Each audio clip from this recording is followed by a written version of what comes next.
बिस्मिल्लाहिर्रहमानिर्रहीम अस्सलाम वालेकुम। आपको वेलकम है Pakistan security standard crypto book के लास्ट पार्ट की डिस्कशन के लिए, जिसमें चैप्टर 5 और उसके जो एसोसिएटेड एनेक्चर्स हैं उसके ऊपर एक क्विक सी डिस्कशन करेंगे।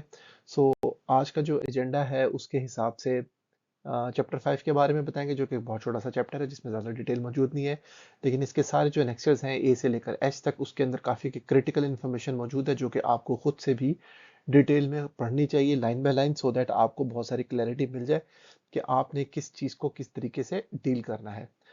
सबसे पहले chapter 5, indigenous development and export cryptographic equipment.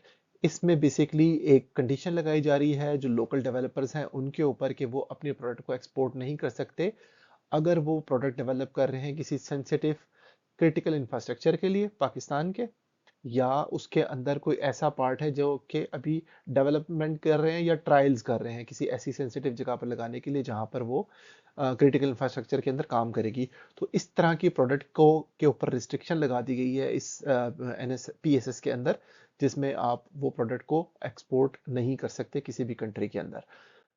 अब एनेक्सर्स की अगर ज़रा बात करते हैं तो एनेक्सर्स के अंदर एनेक्सर ए में सबसे पहले इन्होंने जो सीपी है, सीई है और इस तरह की आईटी सेक है, इनकी सारी प्रोडक्ट्स की कैटेगरी को मेंशन कर दिया है कि कौन कौन सी प्रोडक्ट्स हैं, किस किस तरह की, उनको हम इवेलुएट करें। फॉर एग्जांपल सीपी में अगर बात करते हैं तो उन्होंने क्रिप्टोग्राफिक एल्गोरिदम्स लिस्ट डाउन कर दिए हैं कि ब्लॉक साइफर, स्ट्रीम साइफर से लेकर डिजिटल सिग्नेचर्स तक ये जो एल्गोरिदम्स की टाइप है इसको डील किया जाएगा।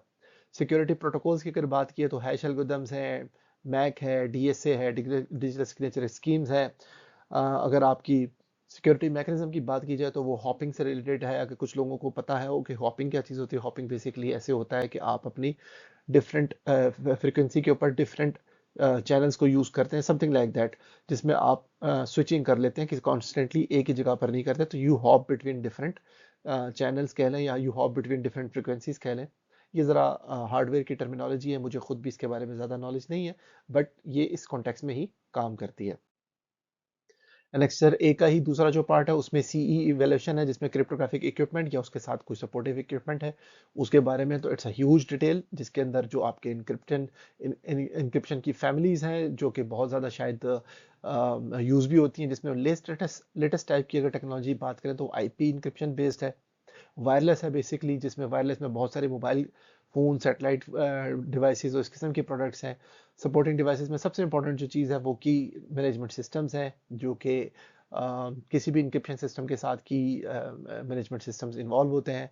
आपके पीकीआई सिस्टम्स हैं उनकी भी बात हो रही है, स्मार्ट कार्ड्स हैं। तो ये एक बहुत बड़ी डोमेन है जो कि इधर कवर हो रही है। इस पिक्चर को देखते हुए कुछ आइडिया ये होता है कि इसमें से काफ़ी सारी इसकी जो इन्फ्लुएंस है इसके ऊपर कॉमन क्राइटेरिया की है, जो कि आईटी सिक्योरिटी प्रोडक्ट्स को भी डील करता है। अगर प्योरली आईटी सिक्योरिटी प्रोडक्ट्स की बात करें तो इसमें आप देखेंगे स्मार्ट कार्ड इधर भी मेंशन हो रहा है और वहां पर भी मेंशन हो रहा है। तो ये बेसिकली ऐसे होता है समटाइम्स कि क्रिप्टोग्राफिक प्रोडक्ट्स जो होती हैं वो ओवरलैप कर रही होती है, उनके कुछ फीचर किसी एक जगह पर हैं दूसरी जगह पर भी है। तो नेटवर्क फीचर इधर भी मिलेंगे आपको, कुछ कुछ हो सकता है दूसरी जगह पर मिल जाए, तो that is completely okay. But फिर भी उस प्रोडक्ट को प्योरली आईटी सिक्योरिटी प्रोडक्ट के तौर पे काउंट किया जा सकता है और उसकी सारी कैटेगरीज को इधर डिस्कस किया हुआ है।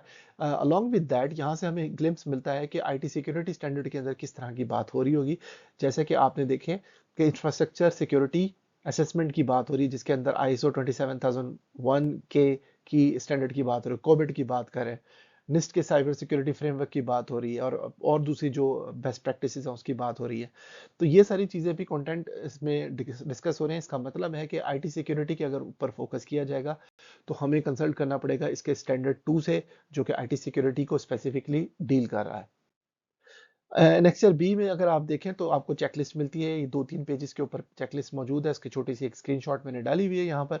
ये चेकलिस्ट बेसिकली वेंडर्स को हेल्प आउट करने के लिए कि जब वो अपनी इवैल्यूएशन को करना चाहेंगे तो उनको क्या क्या चीज़ें मेंटेन करके किस किस फेज में, क्योंकि डिफरेंट फेजेस हमने पिछले चैप्टर्स में डिस्कस की थी, चैप्टर नंबर 2 में। तो उन डिफरेंट फेजेस को कैटर करने के लिए या उनको कंप्लाई करने के लिए उन्हें क्या क्या चीज़ साथ लेकर आनी है एनटीआईएसबी के लेवल पे या इवैल्यूएशन लैब के लेवल पे। तो ये सारी की सारी चेकलिस्ट जो मौजूद है ये इधर स्टैंडर्ड में आपको मिल जाएगी। ये बड़ी हेल्पफुल रहेगी अगर आपने अपने प्रोडक्ट को इवैल्यूएशन करवानी है।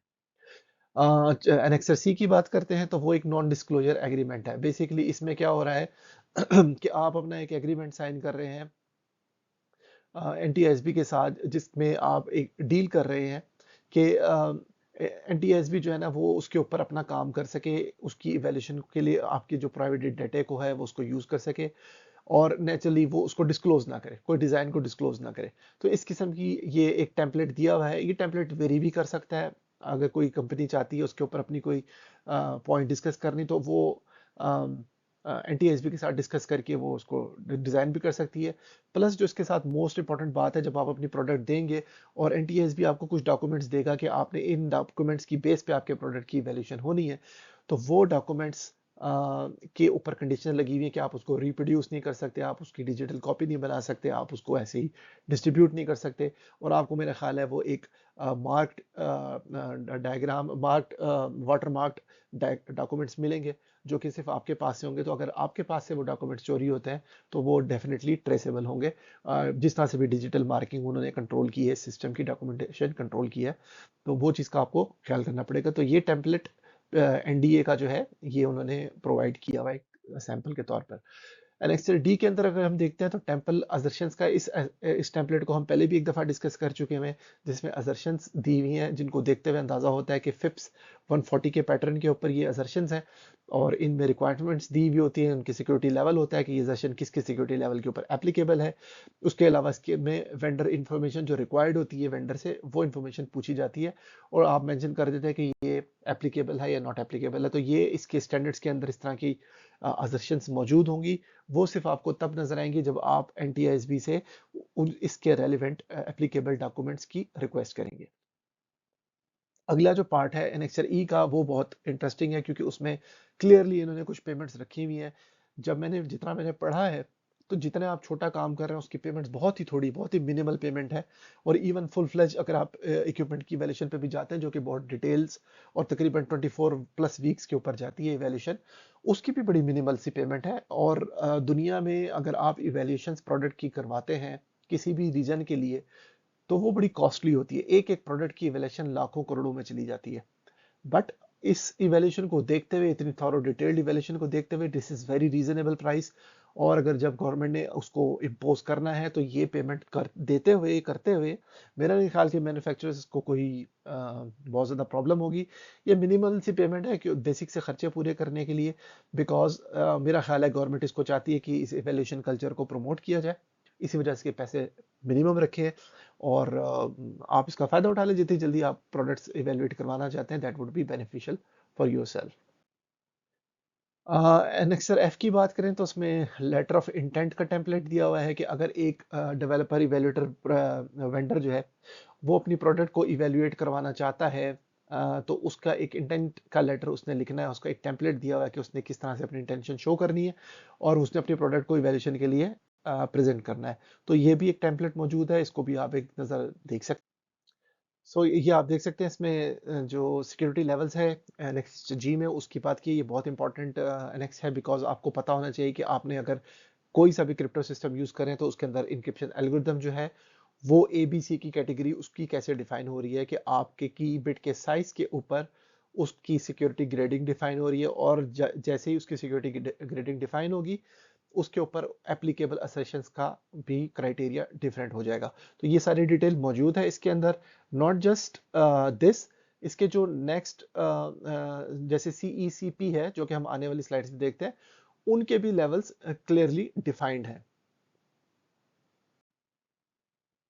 सो ये देखें, जैसे कि सीई है, एसडीआई है, केएमएस है, सपोर्टिंग डिवाइस है, इन सारों के भी इंडिविजुअल लेवल्स डिफाइंड हैं कि लेवल 1 में सीई से क्या एक्सपेक्टेड है, एसडीआई से क्या एक्सपेक्टेड है, केएमएस से क्या एक्सपेक्टेड है, लेवल 2 में क्या एक्सपेक्टेड है, 3 में क्या एक्सपेक्टेड है, 4 में क्या एक्सपेक्टेड है।